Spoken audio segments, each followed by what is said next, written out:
Welcome to another deep dive. Today, we're taking a closer look at the story of, well, a legend, right? Steve Jobs. We've got a whole bunch of stuff to work with, but our main source is going to be the Wikipedia page on Steve Jobs. Yeah, so I think what we want to do with this deep dive is, go beyond just a simple biography. Right. Like, sure, we'll hit the key points, but we really want to unpack the moments that made him who he was and understand, the impact, the personality. It's Steve Jobs, right? Absolutely. And without hopefully, getting too bogged down, his life is dense, right? So let's try to keep it digestible. Exactly. Like the highlights, the good stuff. All right, so why don't we just start at the beginning? Early life, the stuff that kind of molded him. Yeah, so right off the bat, his birth and adoption, it's fascinating. Born in 1955 in San Francisco, adopted right after by Paul and Clara Jobs. His biological parents were Joanne Carol Schiebel and Abdul Fattah John Dali. It's hard not to wonder how being adopted played into his whole thing, his drive, his outlook, It's got to have some influence, right? And, even early on, there's this sort of duality in his interests. He was into humanities, but also electronics. He even mentions a quote from Edwin Land, the Polaroid guy, about being at the intersection of those two worlds. That seems to have resonated with him. Yeah, and, I think that early exposure, both the creative side and the techie side, it's so telling. And you think about it, right? It wasn't just liking both. It kind of set him up for what he did later on, like at Apple, with the whole design and technology fusion. It's like he understood both sides. Totally. And also, think about where he grew up. The family home in Los Altos, that became the first Apple headquarters. It's a historic site now, this global tech giant starting in a regular suburban garage. That's wild. Seriously. And then you've got his school years. A bright kid, but not exactly, fitting in with the traditional school stuff. Had trouble in those classrooms, didn't love authority, liked to pull pranks. Skipped 5th grade, that's interesting. But then his family moved to Cupertino for better schools. Shows you his parents, they knew he had something special, even if regular school wasn't clicking. And then there's that story about him getting a summer job at Hewlett-Packard when he was just 13. He cold called Bill Hewlett himself to get parts. Come on, that's bold. For a 13-year-old, yeah. It shows you early on that initiative he had, that willingness to just, go for it, and a genuine interest in how things work. High school, Homestead High, that's where he met Bill Fernandez, Apple's first employee. Yeah. And of course, Steve Wozniak. He was into electronics at first, but then kind of got into the whole counterculture thing. He was exploring different, paths, I guess. Yeah, and it's important to look at that time where he was exploring beyond just the technical stuff, music, literature, Shakespeare, Plato, even Eastern mysticism. His mind was going in all sorts of directions. He had this amazing AP English class. Seems like it really opened things up for him. Makes you think how all that fed into his decision-making later on. And then you have the whole Blue Box thing with Wozniak. They built and sold these devices that let you make free long-distance calls. Got the idea from Esquire magazine. This feels like a real turning point for them. Oh, for sure. And it wasn't just about making money. Jobs himself said it showed them they could go up against big companies and win. It was like a test run, proving they could understand and hack these complex systems. Like the phone network gave them the confidence to go after bigger things. Pushing the boundaries, seeing what they could get away with, I guess. Then there's the LSD use. Started in high school. He's had one experience in a wheat field, was super impactful for him. Yeah, that's obviously a more personal side of him, and for some people, a bit more controversial. His take was that it gave him a different way of looking at things. Hard to say exactly how that translates to his work, but it was clearly important to him. Right. Reed College, 1972, drops out after one semester. Classic Jobs, right? Felt it was meaningless, didn't want to spend his parents' money, but he kept auditing classes, including, interestingly enough, calligraphy. That calligraphy class, it's the perfect example of how these random things can end up being super important. He specifically said that seeing those different typefaces, learning about fonts, it directly influenced the typography on the Macintosh. See, you never know what's going to come in handy. Back home in 1974, he's working as a technician at Atari. And this is where he gets the job to build the circuit board for Breakout, that arcade game. Of course, who does he go to? Wozniak. They made this deal, split any bonus if they could use fewer chips. Wozniak comes up with this amazingly efficient design. What's cool about that Atari thing is Jobs, he wasn't the engineer, but he knew Wozniak was a genius. So he gives him this challenge and a financial incentive, which is totally Jobs, right? Yeah. Even if the split wasn't exactly fair in the end. Then there's the trip to India in mid-1974 with Daniel Kotke, searching for enlightenment. visiting ashrams, experimenting with psychedelics. Zen Buddhism seems like another big influence on his way of thinking. Yeah, that India trip, no doubt it stuck with him. Probably shaped his ideas about simplicity, intuition, that intensity he had.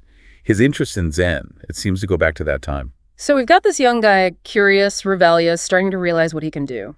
Let's jump into the Apple years, the early days, 76 to 85. This is where it all starts to come together. They're going to those homebrew computer club meetings, Wozniak showing off his stuff, Jobs seeing the potential.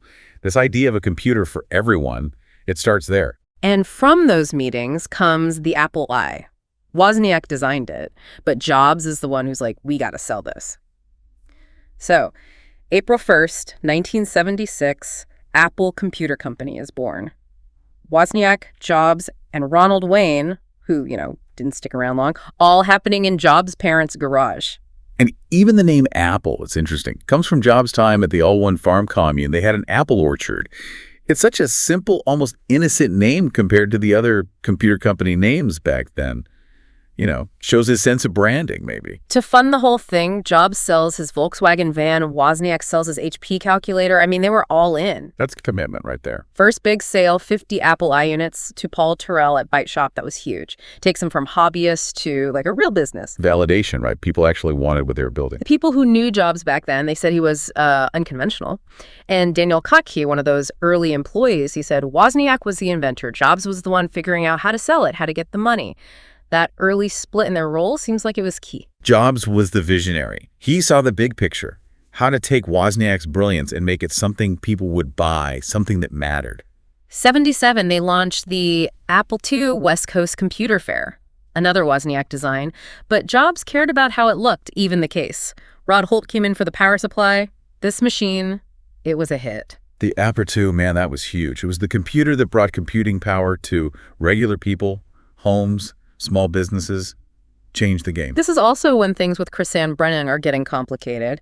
Lisa, their daughter, is born in 78. Jobs denied paternity at first, even with the DNA test. Kind of a dark side to all this success he's having. Yeah, there's definitely a part of his story that's not so great. He eventually acknowledged Lisa, and the Apple Lisa computer is named after her, but his initial reaction, it's not something you can ignore. By 23, he's a millionaire. By 25, his net worth is something like $250 million. Crazy. It's just insane how fast that whole industry was growing. Yeah. And Apple was right at the center of it. In 81, Jobs takes over the Macintosh project. Inspired by the Lisa and what Xerox PRC was doing with the graphical user interface, the icons and menus we use today, the Macintosh comes out in 84. Remember that 1984 Super Bowl commercial? Iconic. But high price, limited software, sales kind of tank. The Macintosh was revolutionary, though. That interface, it was so intuitive, so ahead of its time. But yeah, the cost, the lack of software, it held it back at first. And this is where the trouble starts, right? Power struggle with John Sculley, the CEO, and the board. Jobs was all about the Macintosh, even though the Apple II was still making bank. He ends up resigning in 85. That's a big moment. Shows the clash between Jobs, the visionary, and the more, practical side of the business. His first chapter at Apple, done. But he doesn't disappear.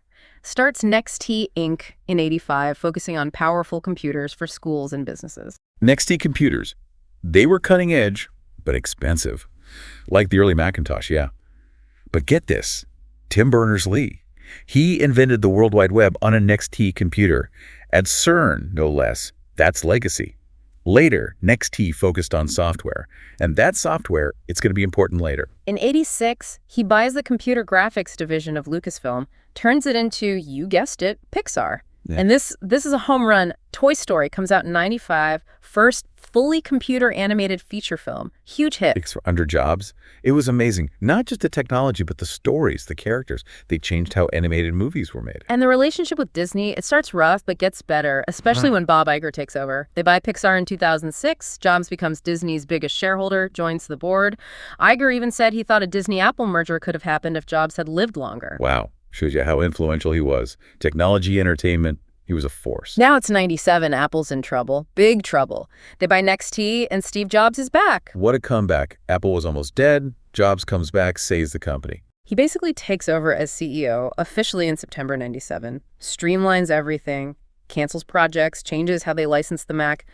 Tough decisions. Necessary decisions. They had to stop the bleeding, Focus on what they did best. And then boom, the iMac, the iPod, iTunes, the iPhone, the iPad. And remember that NextT software, NextT Step, becomes Mac OS X, what still runs Apple computers today. It's like one after another, these game-changing products. Jobs' vision, that tight connection between hardware and software, it was the key. And his personality, right? So persuasive, that reality distortion field. And those Steve Notes, those keynotes, were events. He could convince anyone of anything. Those keynotes, they were like performances building hype for whatever was coming next. Black turtleneck, jeans, New Balance sneakers, his uniform, everybody knew it. He said it was for simplicity and to create a brand, a look. Worked. Right. Some controversies, of course. The backdated stock options thing. They investigated, said he didn't know about it, and he returned those options. Remind you that even at the top, you got to be careful. Ethics matter. Criticism about Apple's recycling, their e-waste. They did improve later on, though. Yeah, that was society changing, putting pressure on companies to be more responsible. Apple caught up eventually. Jobs loved that Wayne Gretzky quote, "Skate to where the puck is going to be." That was his philosophy, always looking ahead. He didn't just follow trends, he predicted them. Knew what was coming before anyone else. And then there's Michael Dell, right? Dell says Apple should just shut down, give the money back to the shareholders. Later, when Apple's worth more than Dell, Jobs sends out an email to the whole company.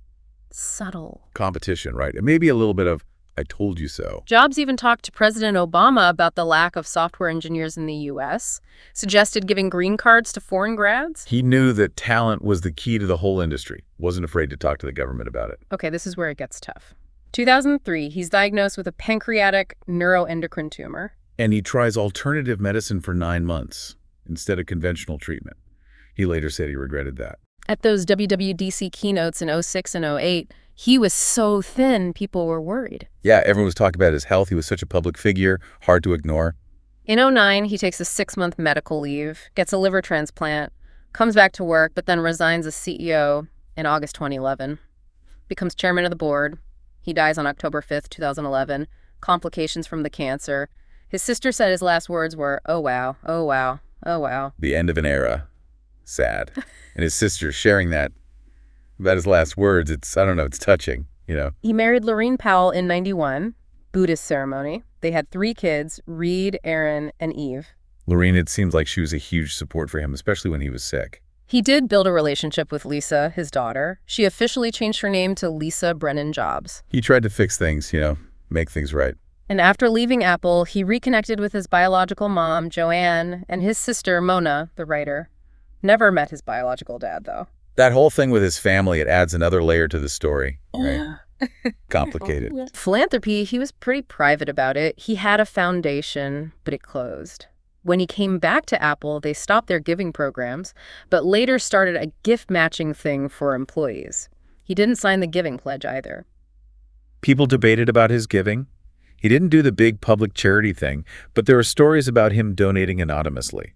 Some say his biggest contribution was, the products Apple made, the impact they had. Let's talk about those products, those innovations. The Apple Iona 2, Wozniak built them, but Jobs saw their potential. Jobs knew how to take what Wozniak made and bring it to the world. The Lisa, it flopped, but it was the first with a graphical user interface. Big influence on the Mac. Yeah, it was ahead of its time. Too expensive, but it showed what was possible. The Macintosh, the first mass-market computer with a GUI and a mouse, changed everything. The Mac was a revolution. NextT, the computers didn't work out, but that NextT Step software, that became macOS and iOS.